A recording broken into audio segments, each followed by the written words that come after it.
and welcome to the Aurora home. Today we are making a rainforest terrarium. This is like a small ecosystem because of the high sides of the pots. Some can even completely be enclosed. We have an old, extra large plastic sweet jar. Here, as you can see, we have cut a large hole in front of the jar.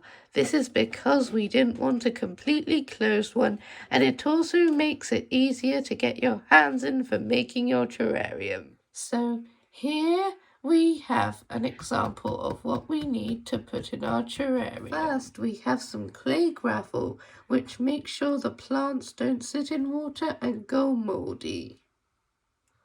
Then we have some activated carbon, which also stops molds and fungus making the plant sick. Next, we have our special terrarium soil. And then, most importantly, we have our plants.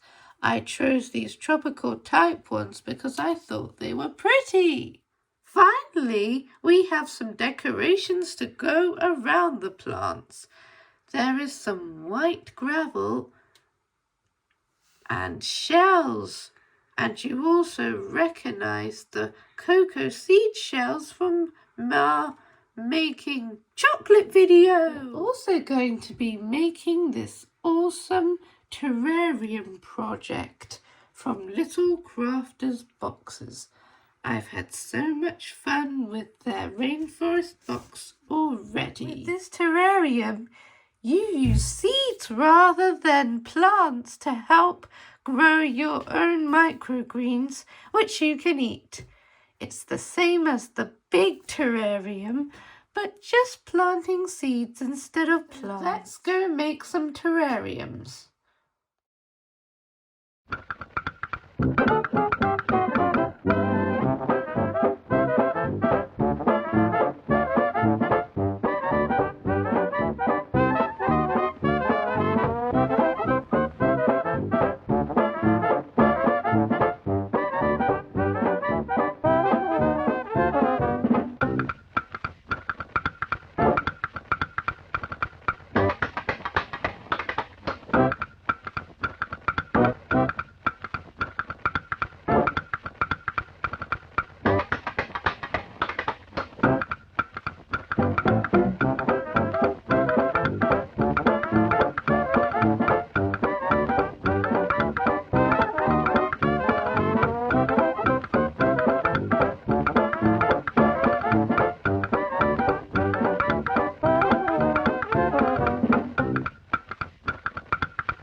So here we have our two terrariums. They look a bit different from each other, and one is an open terrarium and one is closed. Let's hope they grow. I added some rainforest animal stickers to the big terrarium so that when the plants grow up, it'll look like they're in the trees. Oh, that was a lot of fun. Why don't you have a go at making a terrarium too? Thanks for watching, and I'll see you again soon.